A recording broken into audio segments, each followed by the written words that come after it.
करें, आरती प्रसाद लेकर जाएं। हरिओम।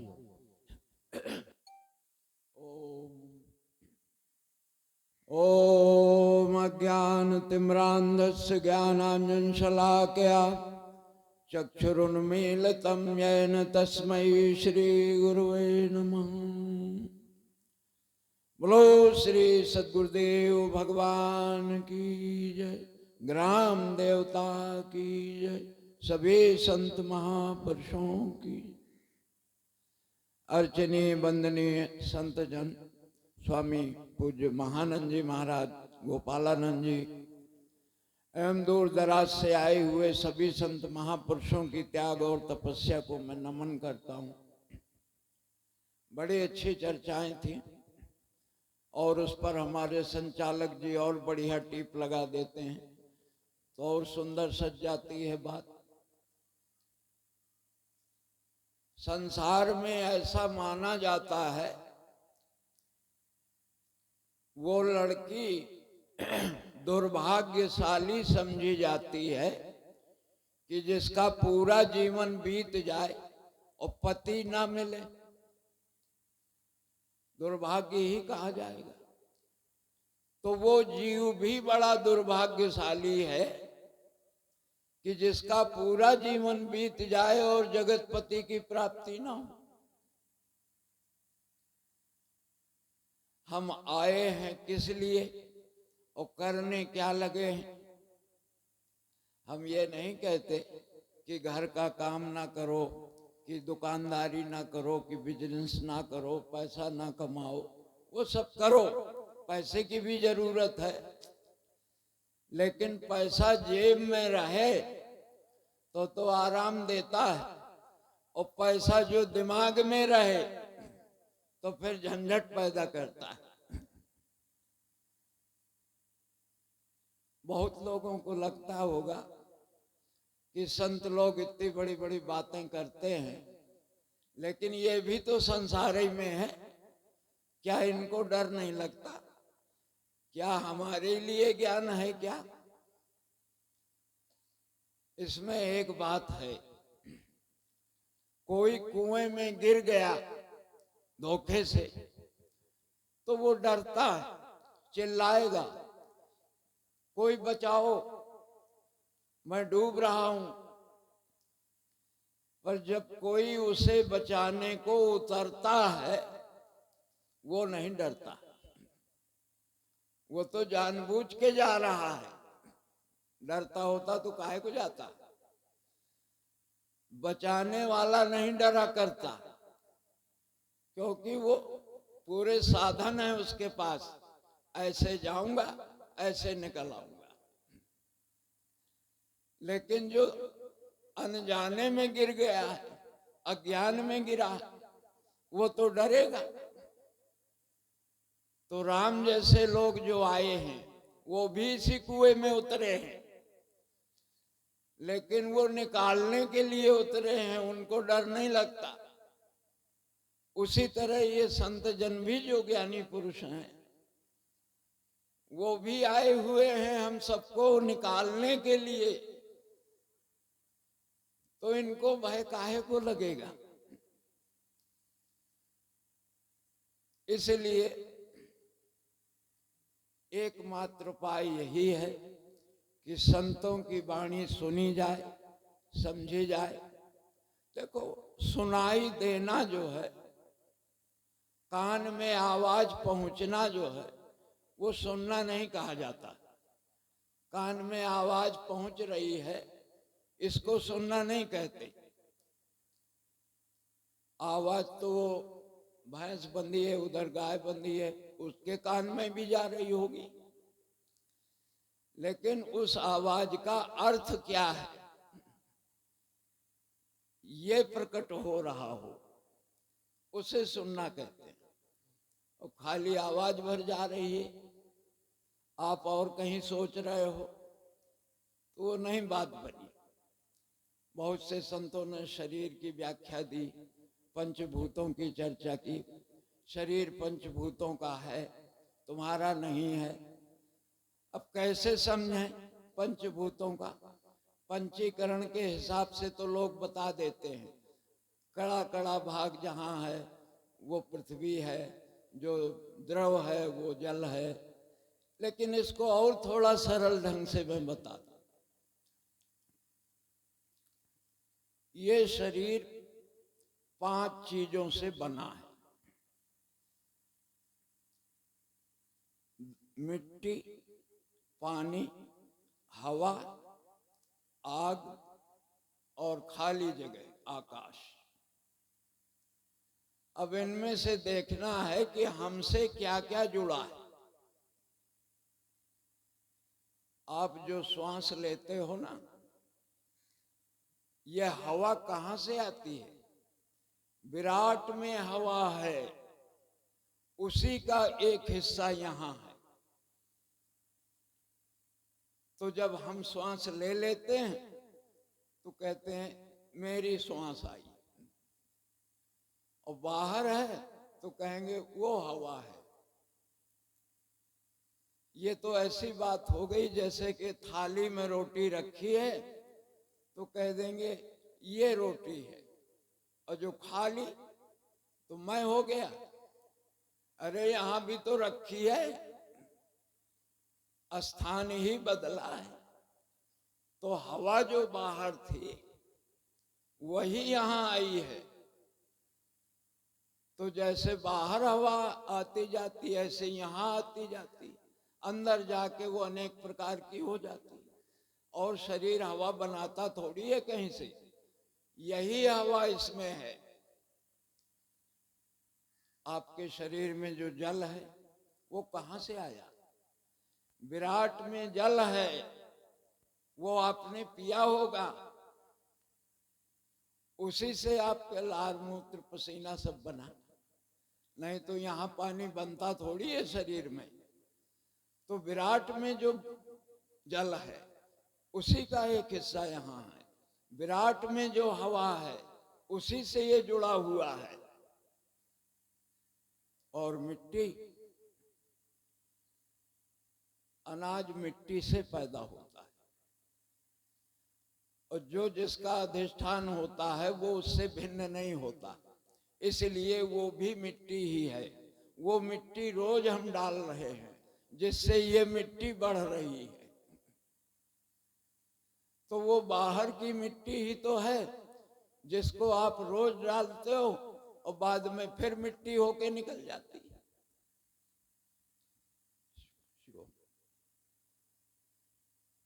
इसी तरह से बाहर तापक्रम है, बाहर अग्नि तत्व है, गर्मी है।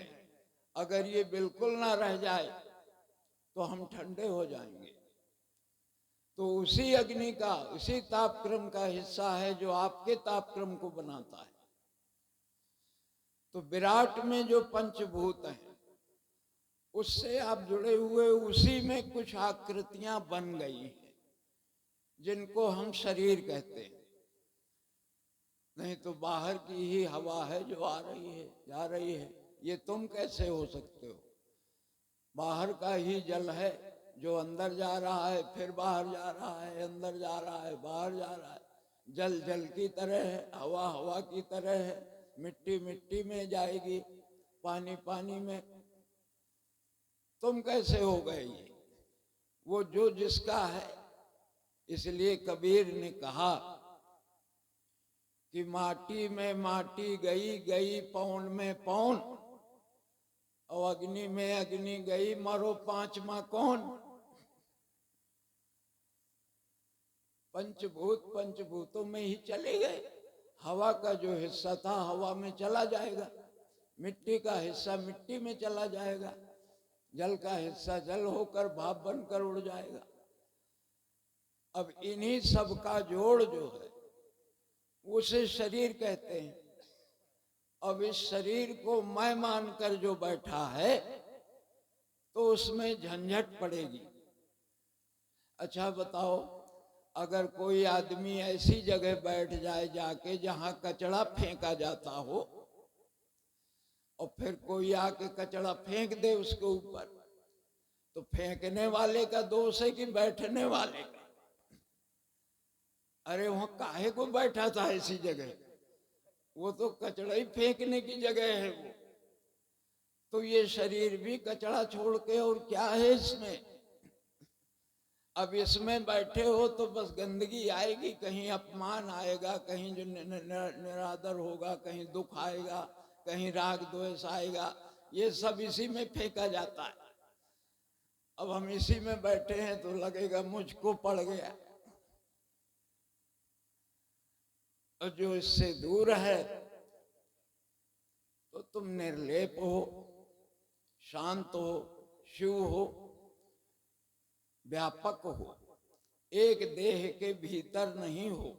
ये जो कहते हैं जान रहा है, ये जानने वाला जान तो रहा है यहां से, लेकिन ये जानने वाला सब जगह है, ये छाती के भीतर भर नहीं है। किसी विद्वान ने बहुत अच्छी बात कही कि जो लक्षण आकाश के, जो लक्षण आकाश के सोई ब्रह्म के जान, पर वो जड़ ये चैतन्य है, इतना अंतर्मान। आकाश की तरह तुम निर्लेप हो।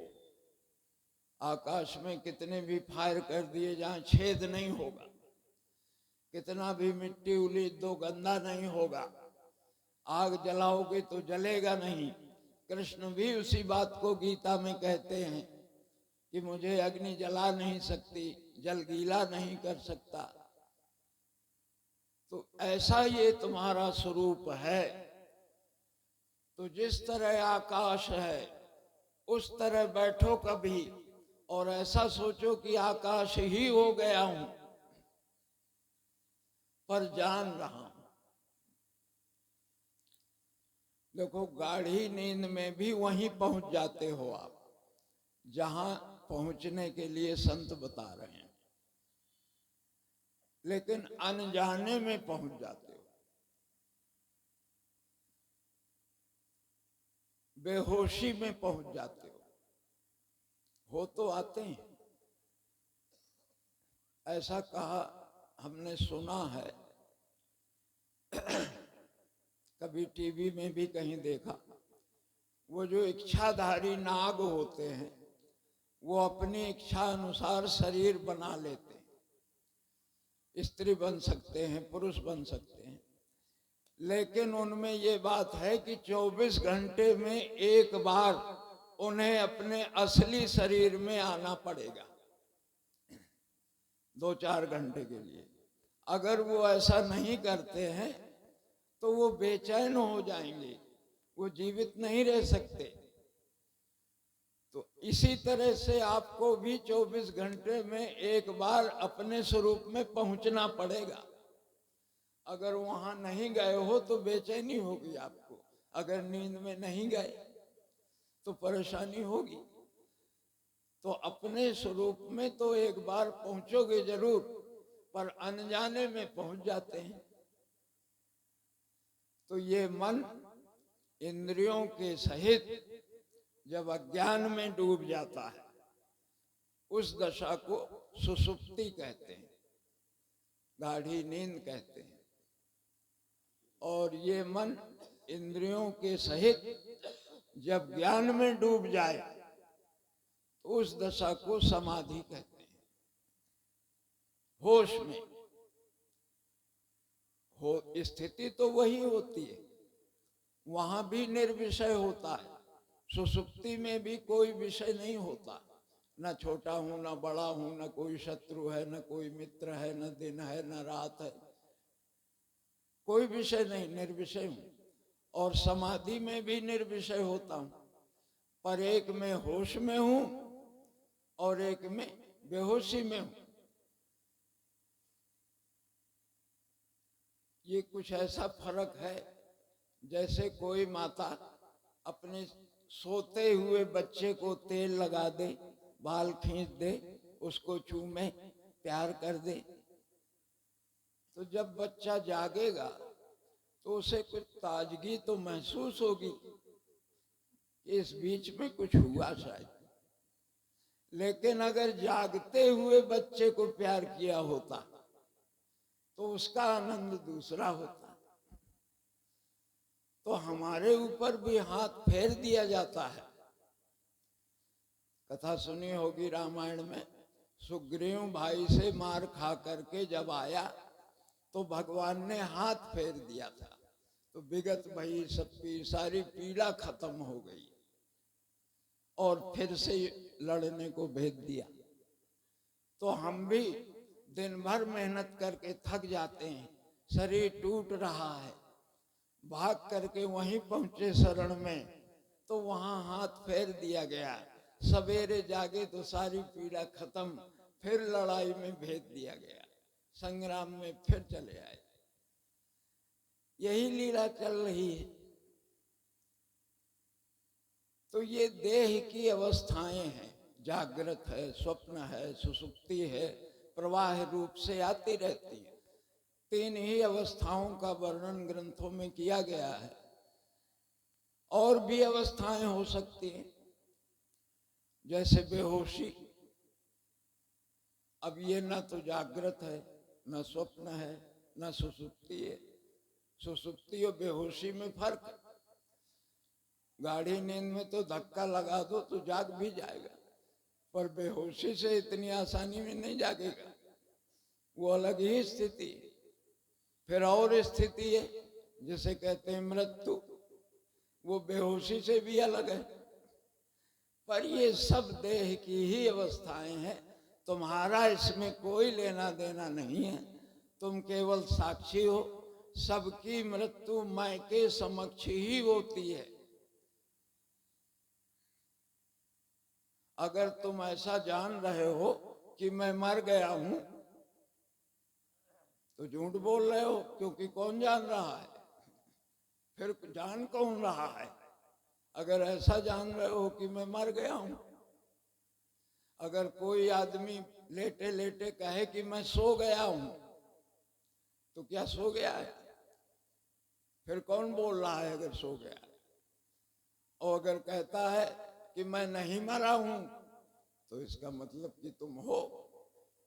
तो फिर मृत्यु किसी भी तरह सिद्ध नहीं होती, आकृतियां किसी भी तरह सिद्ध नहीं होती। पूज्य स्वामी ज्ञानानंद जी महाराज हो गए हैं, बड़े अच्छे संत। परम पूज्य स्वामी अखंडानंद जी महाराज के शिष्य थे। वो भी प्रशंसा किया करते थे उनकी, ज्ञानानंद जी की। कहा करते थे ज्ञानियों में ज्ञानानंद है, कथाकारों में सुखदेवानंद है, और पंडितों में सदानंद है। एक बिठूर के थे, बहुत वेद पुराण कंठस्थ थे। उनको हमने सुना है, बड़ा आश्चर्य होता था कि ये खोपड़ी है कि कोई कंप्यूटर। ऋग्वेद के इस मंडल में इस अध्याय में ये लिखा है, यजुर्वेद में यहाँ पर ये लिखा है, उसमें ये लिखा है, उस पुराण में ये लिखा है, बड़ा विचित्र। तो स्वामी ज्ञानानंद जी महाराज ने एक जगह लिखा है कि जग जिसे कहते हैं जगमग ब्रह्म ही है, जगत के विकास का न कारण है न क्रम है। कब बना, कैसे बना, किसने बनाया, ये जानने का व्यर्थ ही श्रम है। मिथ्या कल्पना का नूतन केतन है, चेतन के आकाश में अचेतन का भ्रम है। जगत के विकास का न कारण है न क्रम है। इसका कोई कारण भी तो नहीं समझ में आ रहा। अच्छा, हम आपसे पूछें, इस शरीर का कारण क्या है? तुम्हें ये शरीर मिला है, इसका कारण क्या है? अब शायद दो उत्तर होंगे तुम्हारे पास। या तो ये कहोगे कि माता पिता कारण है, और या तो ये कहोगे कि पूर्व जन्म के कर्म कारण है। तो अगर माता पिता को कारण मानते हो तो फिर माता पिता का कारण ढूंढना पड़ेगा। तो फिर उनके माता पिता, तो फिर उनके माता पिता, वो छोर ही नहीं मिलेगा उसका। और अगर कर्म को कारण मानते हो कि पिछले जन्म के कर्म के कारण शरीर मिला, तो बिना शरीर के तो कर्म होता नहीं, तो पिछले जन्म में भी शरीर मानना पड़ेगा। तो फिर उसमें कर्म, उसका कारण कौन, तो फिर शरीर मानना पड़ेगा। इसलिए कहा जगत के विकास का न कारण है न क्रम है, ये मिथ्या ही कल्पना का नूतन निकेतन है। तो जब तक शरीर है, जैसा महापुरुष कह रहे थे, लीला है, चल रही है, तो उसी प्रकार से लीला करो जो तुम्हारा कर्तव्य है। जब पुत्र के सामने जाओ तो पिता का क्या कर्तव्य है वैसी बात करो, जब माता पिता के सामने जाओ तो पुत्र का क्या कर्तव्य है वैसी बात करो, जब पत्नी के सामने जाओ तो पति का क्या कर्तव्य है वैसी बात करो, तो अभिनय सही होगा। अब कोई राजा बना दिया जाता है, कोई सिपाही बना दिए जाते हैं लीला में। अब वो राजा जो है राजा की तरह ना बोले, सिपाही को हजूर हजूर कहने लगे, तो वो लीला का मालिक नाराज हो जाएगा, कहेगा हटाओ इसको, ये राजा बनाने लायक नहीं है, इसे और कोई काम दो, इसको पर्दा खींचने बंद करने वाला काम दे दो, ये नहीं कर पा रहा। तो हम भी मनुष्य का शरीर पा करके मनुष्य जैसा आचरण नहीं कर रहे, तो काम बदल दिया जाएगा। फिर उधर को जाओगे जहां को तुम ज्यादा इच्छुक हो। एक बात ये भी बताऊं, इस संसार में कोई किसी के साथ अच्छा बुरा नहीं कर सकता। भगवान ये उपद्रव नहीं करते कि किसी को स्त्री बना दें, किसी को पुरुष बना दें, किसी को चूहा छिपकली बना दें। वही हो रहा है जो आप चाहते हो, यहां कोई दूसरा है भी तो नहीं, एक ही सत्ता है जो सर्वत्र है, जिसकी वजह से मुझको सुनाई दे रहा है, उसी की वजह से तो तुम्हें भी सुनाई दे रहा है। तो सुनने वाला जो वहां है वो यहाँ है, जिसकी वजह से मुझसे बोलते बन रहा है, उसी की वजह से तुमसे सुनते बन रहा है। तो यहां से बोल रहा है और वहां से सुन रहा है तो एक ही, दूसरा कहां है। तो यहां वही हो रहा है जो आप चाहते हो। मरते समय हम ही चाहते हैं ये घर छूटा जा रहा है, ये मेरे लड़के छूटे जा रहे हैं, ये मेरा पति छूटा जा रहा है, ये मेरे माता पिता छूटे जा रहे हैं। तो कोई बात नहीं है, फिर से मिल जाएंगे। अब शरीर तो साथ नहीं दे सकता है क्योंकि बहुत जर्जर हो गया, दूसरा शरीर मिलेगा और बस फिर माता पिता बच्चे और घर में मिल जाएंगे। अब तुम ही तो चाहते थे, उसमें किसी का क्या कसूर है। तो जैसी वासना हम बनाते हैं वहीं पहुंच जाते हैं, उसमें भगवान का कोई दोष नहीं। तुम अगर कुछ नहीं चाहते हो तो कुछ नहीं बनेगा। वासना जिसे कहते हैं, कामना जिसे कहते हैं, वासना माने जैसे वसन, वसन माने कपड़ा, कपड़ा जैसे तन को ढक लेता है, इसी तरह ये वासना भी स्वरूप को ढकती है। और जैसी वासना बनती है वैसा ही दूसरे शरीर की प्राप्ति होती है, क्योंकि तुम तैयार ही बैठे थे। हमने उदाहरण दिया था एक बार कि कोई भैंस अगर धूप में बंधी है और थोड़ी दूर पर पानी रखा है और खूब प्यासी हो गई, पर रस्सी छोटी है, पहुंच नहीं पा रही और बहुत प्यासी भी है, लेकिन जब कभी रस्सी टूटेगी या छूट पाएगी तो जानते हो कहाँ जाएगी? सबसे पहले पानी में जाएगी। कोई हाँकना नहीं पड़ेगा उसको, वो तैयार ही बैठी थी इसी तरह ये जीव भी अपनी वासना को लिए हुए फौरन वहीं पहुंचता है जाकर के। तो हम ही चाहते हैं तभी तो हो रहा है। तो शरीर के रहते, कामनाओं के रहते हुए अगर शरीर चला गया तो इसे कहते हैं मर गया।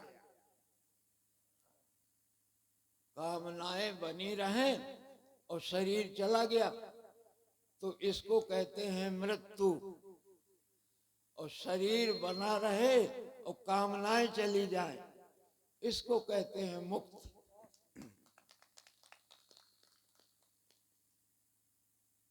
तो कामनाएं जो है, चाह जिसे कहते हैं, ये वासना ही हमारे जीवन को ढकती है। और चाहते भी क्या है? जो साथ देने वाला नहीं।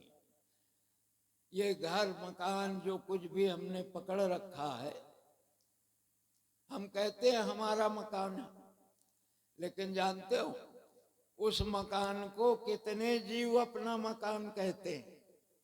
वहां चूहा भी रहता होगा, वो कहता होगा मेरा घर है। वहां कोई चींटियां भी रहती होंगी, वो भी कहती हैं ये मेरा घर है। कहीं मकड़ी भी होगी, वो कहती है ये मेरा घर है।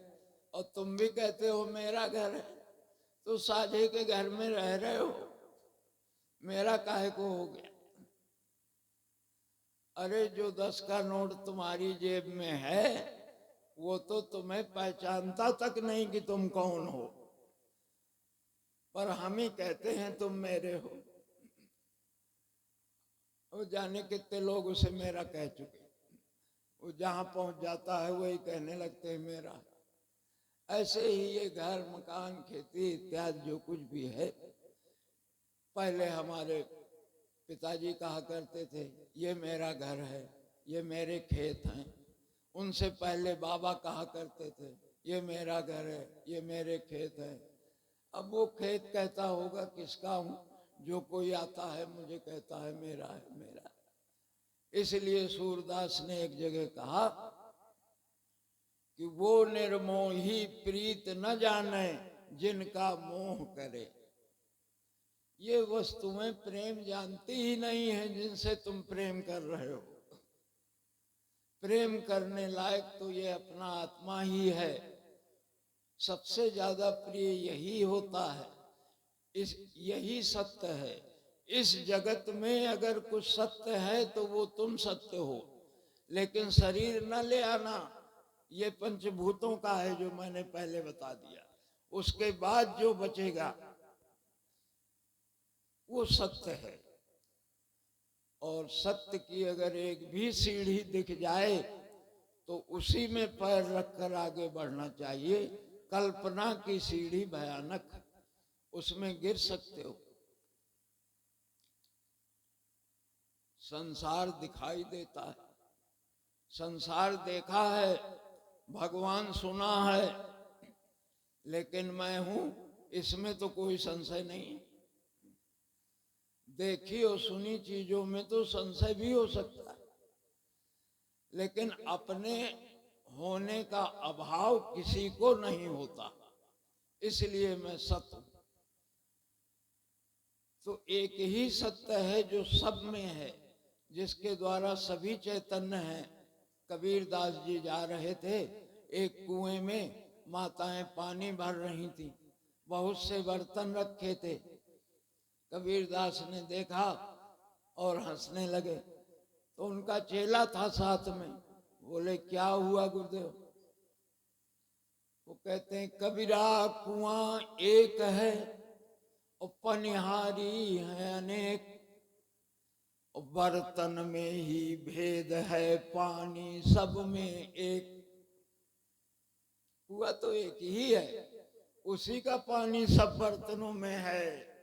अब बर्तन कोई काले हैं, कोई गोरे हैं, कोई कैसे हैं, कोई छोटे हैं, कोई बड़े हैं, पर एक ही पानी सब में भरा है। ऐसा जान करके अपने को नित्य शुद्ध आत्मा समझो।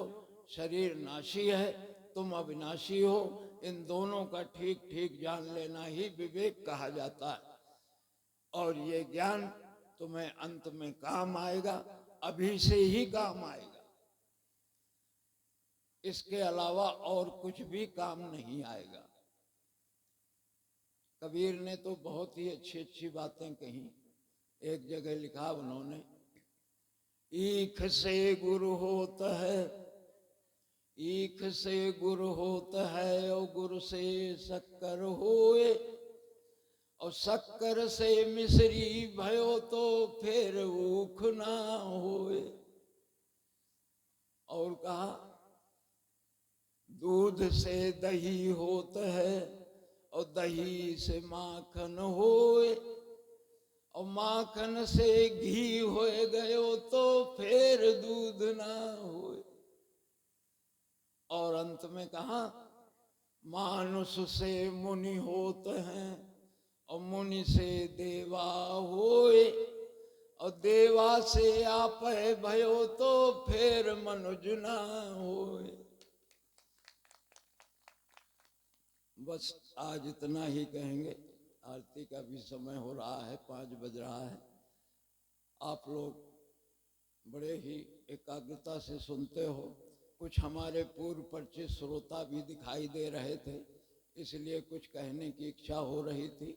नहीं तो ये तो रिजर्वेशन का डिब्बा है भैया, इसमें ज्यादा भीड़ थोड़ा होती। हाँ, हमने कहा था गुरुजी से कि गुरुजी, जहाँ पे नौटंकी होती है, तमाशे होते हैं, वहाँ बड़ी भीड़ होती है, और हम लोग जहाँ पर प्रवचन करते हैं वहाँ कम होती है। अरे बोले वो जनरल डिब्बा हैं, वो उनमें भरे हैं मुसाफिर ठसाठस, और ये फर्स्ट क्लास का डिब्बा है, इसमें ज्यादा कहाँ से आ जाएंगे, थोड़े ही आया करते हैं। पर एक बात जरूर है कि अगर एक दिया जल गया तो फिर सैकड़ों जलाए जा सकते हैं। हम भी यही चाहते हैं कि कुछ दिए तो जल जाएं कम से कम। हम तो नहीं रहेंगे या चले जाएंगे, पर वो दिए दूसरे दियों को रोशनी देते रहेंगे। बस इसी कामना के साथ ओम सच्चिदानंद। बोलिए सदगुरुदेव भगवान की। हमारे बलबीर भैया जहाँ कहीं भी हो आरती के लिए आए, 2 बार भगवान का नाम संकीर्तन आरती। हमारे बलबीर सिंह